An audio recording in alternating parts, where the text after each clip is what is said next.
Karena pandemi COVID, maka Liga 1 dan Liga 2 ditiadakan untuk sementara. Hal ini lumayan mengecewakan saya. Karena apa? Karena saya pikir ketika pilkada daerah lanjut, maka Liga 1 dan Liga 2 PSSI juga lanjut. Sama seperti di negara lain, pertandingan tetap dijalankan, kompetisi tetap ada, namun tidak ada penonton. Live IG, live YouTube, live TV semua dimainkan dan iklan tetap jalan. Pemainnya tetap dengan protokol COVID yang ketat. Kaget juga saya dalam pilihan begini, malah pilkada jalan terus, kampanye massal dijalankan.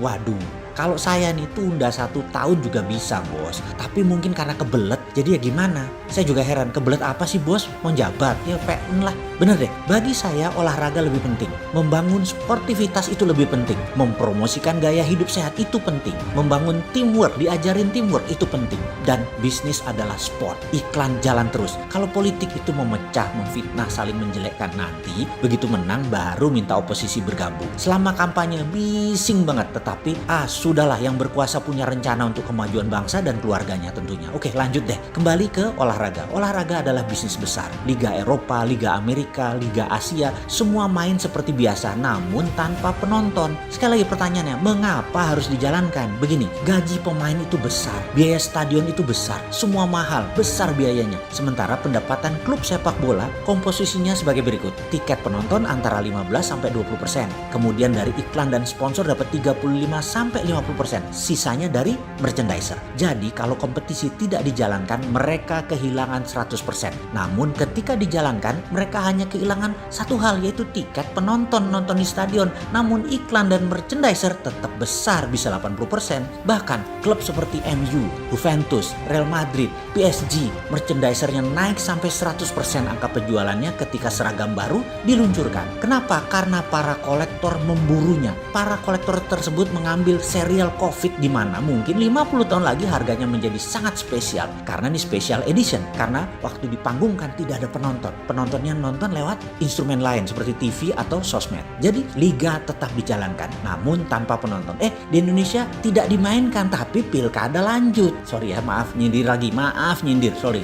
Udah balik ke olahraga. Dalam hal sportivitas, olahraga bisa memberi contoh baik untuk generasi mendatang. Juga dalam hal leadership, integritas, dan yang terpenting naiknya bendera merah putih di dunia dan dikumandangkannya lagu Indonesia Raya. Itu adalah nilai yang hanya bisa dilakukan oleh para champion. Mereka terdidik dalam kompetisi yang baik, berkesinambungan kompetisi tersebut. Bukan hanya jabatan yang berkesinambungan ya bos, olahraga juga harus berkesinambungan. Ada sebuah contoh dari pengalaman pribadi saya. Saya mungkin bisa dikatakan orang paling norak di dalam memilih idola tokoh. Dari banyak tokoh, saya mengidolakan tokoh yang bernama Rudy Hartono, legenda bulu tangkis. Menurut saya, seseorang bisa menguasai supremasi olahraga selama 1 dekade atau kurang lebih 10 tahun adalah sesuatu hal yang langka. Rudy Hartono mungkin bisa dikatakan salah satu orang yang menguasai olahraga selama 1 dekade di masa jayanya. Saya bahkan membandingkan dengan Michael Schumacher yang 6 tahunan merajai sirkuit Formula 1, Tiger Woods 5-7 tahunan,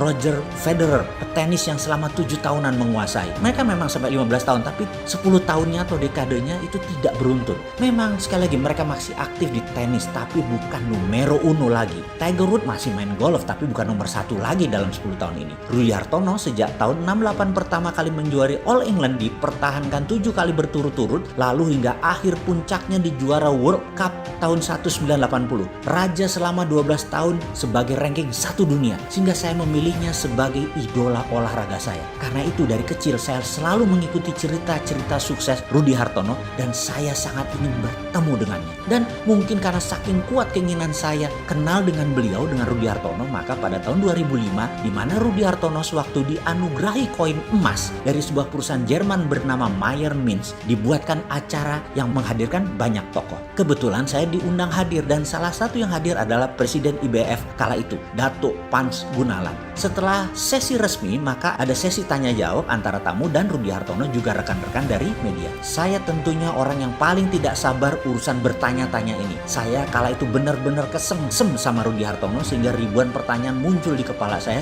dan ingin saya ungkapkan. Saya berdiri agak depan dengan acungan tangan, saya melihat panitia dan Rudy Hartono tentunya. Banyak pertanyaan awal lewat sudah sehingga tiba giliran saya bertanya. Saya bertanya, "Pak, saya fans nomor 1 Anda." Saya berkata tanpa malu-malu. "Boleh Bolehkah saya bertanya apa resep seorang Rudy Hartono sukses seperti sekarang? Tanpa disangka, sebelum Rudy Hartono menjawab, mikrofon Rudy diambil oleh Pans Gunalan yang diberikan oleh Rudy Hartono dengan senyuman. Begini kata Pans Gunalan, "I would like to take the opportunity to explain my experience with Mr. Rudy Hartono and I hope it can answer your question." Demikian kalimat Presiden IBF tersebut sambil menatap tajam ke saya matanya. Pans Gunalan melanjutkan ceritanya dengan logat Melayu kental. "Saya teringat sewaktu pertandingan final di All England tahun 1974. At that time, belum ada satu orang pun yang sanggup ambil satu set dari seorang Rudy Hartono. Dan di final All England tersebut saya bisa kalahkan Rudy di set pertama. Gedung tempat pertandingan riuh dengan keberhasilan saya mendapatkan set pertama tersebut. Di set kedua saya unggul 14-7, match point, championship point. Satu angka lagi saya memenangkan turnamen akbar tersebut. Saya pegang bola, saya serve, dan Rudy bisa ambil bola tersebut. Sejak saat itu saya seakan-akan main dengan tembok. Rudy bertahan total, dia tidak menyerah, dia melawan habis-habisan sehingga angka 14-14 dan